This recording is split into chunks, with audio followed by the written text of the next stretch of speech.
Assalamualaikum warahmatullahi wabarakatuh. Selamat siang atau selamat malam. Dan perkenalkan, saya Muhammad Rizky dengan NIM 250111092 dari kelas A2 Prodi Ilmu Komputer. Di video ini saya akan menjelaskan beberapa materi penting dalam sistem operasi, yaitu manajemen memori, sistem berkas, dan input-output. Saya akan menjelaskan dengan bahasa yang santai dan disertai contoh supaya lebih mudah dipahami. Yang pertama yaitu manajemen memori adalah cara sistem operasi mengatur penggunaan RAM agar bisa digunakan oleh banyak program secara efisien. Contohnya, ketika kita membuka beberapa aplikasi seperti browser, Microsoft Word, dan musik secara bersamaan, semua aplikasi tersebut membutuhkan memori. Nah, sistem operasi akan mengatur pembagian memori agar semua aplikasi bisa berjalan dengan lancar. Kalau dianalogikan, RAM itu seperti meja belajar dan aplikasi adalah barang yang kita taruh di atas meja. Kalau terlalu banyak barang, meja jadi penuh dan tidak nyaman digunakan. Salah satu cara awal mengatur memori adalah dengan partisi memori. Partisi statis adalah pembagian memori dengan ukuran tetap. Jadi awal memori sudah dibagi-bagi sama rata. Contohnya, walaupun program kecil, dia tetap mendapatkan ruang yang besar. Akibatnya banyak memori yang terbuang. Sedangkan partisi dinamis lebih fleksibel karena ukuran memori bisa menyesuaikan kebutuhan program. Namun kelemahannya bisa muncul ruang kosong yang tidak terpakai. Lalu ada bugging, adalah teknik membagi program menjadi bagian kecil yang disebut batch. Dengan bugging, program tidak harus disimpan secara berurutan di memori, tetapi bisa ditempatkan di bagian mana saja yang kosong. Contohnya seperti buku yang dipisah menjadi halaman-halaman, lalu halaman tersebut bisa disimpan di tempat yang berbeda-beda. Keuntungan bugging adalah penggunaan memori menjadi lebih efisien. Lalu yang terakhir ada segmentasi, adalah pembagian program berdasarkan fungsinya. Misalkan program dibagi menjadi bagian kode, data, dan juga stak. Analogi sederhananya seperti rumah yang memiliki beberapa ruangan seperti kamar, dapur, dan juga ruang tamu yang masing-masingnya memiliki fungsi yang berbeda-beda. Lalu ada yang namanya virtual memory. Virtual memory adalah teknik yang memungkinkan komputer menjalankan program besar walaupun RAM terbatas. Cara kerjanya adalah dengan menggunakan hard disk sebagai tambahan memorinya. Data yang sering digunakan akan disimpan di RAM, sedangkan data yang jarang digunakan akan disimpan di dalam hard disk. Contohnya seperti kita punya meja kecil dan lemari besar. Barang yang sering dipakai kita taruh di meja, sedangkan yang jarang dipakai kita simpan di lemari.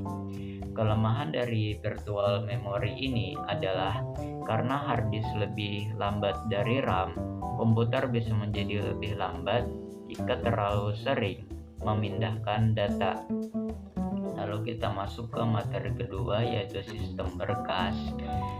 Sistem berkas adalah cara sistem operasi menyimpan dan mengatur data di dalam penyimpanan seperti hard disk.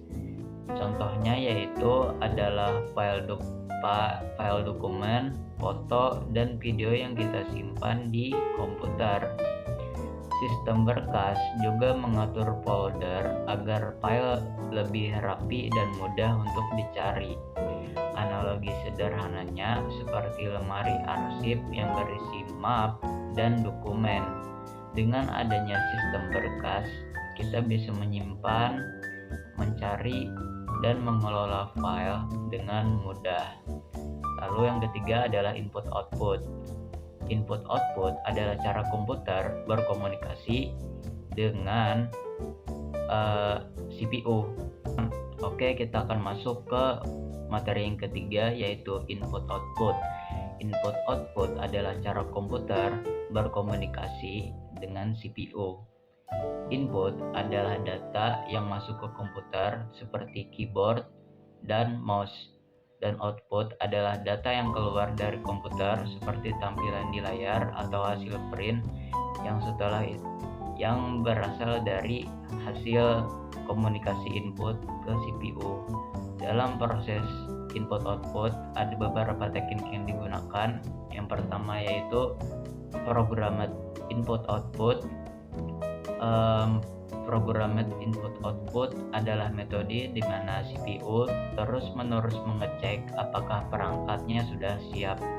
Contohnya seperti kita menunggu download sambil terus melihat apakah sudah selesai.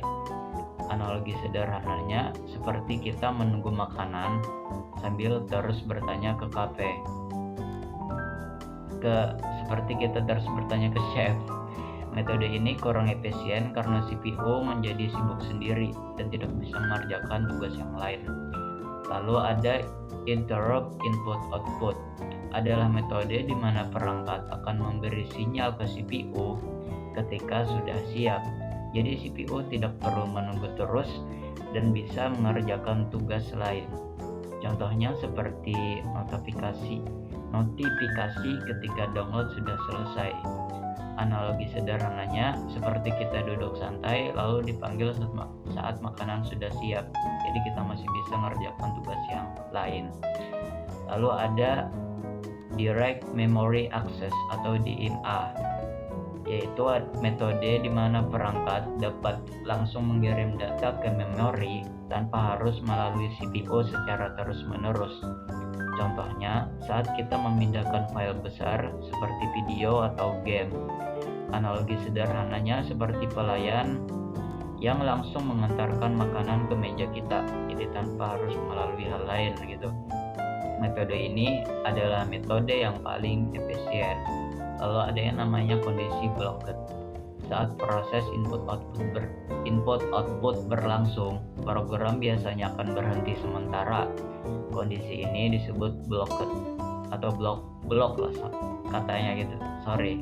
Contohnya saat kita membuka file besar, aplikasi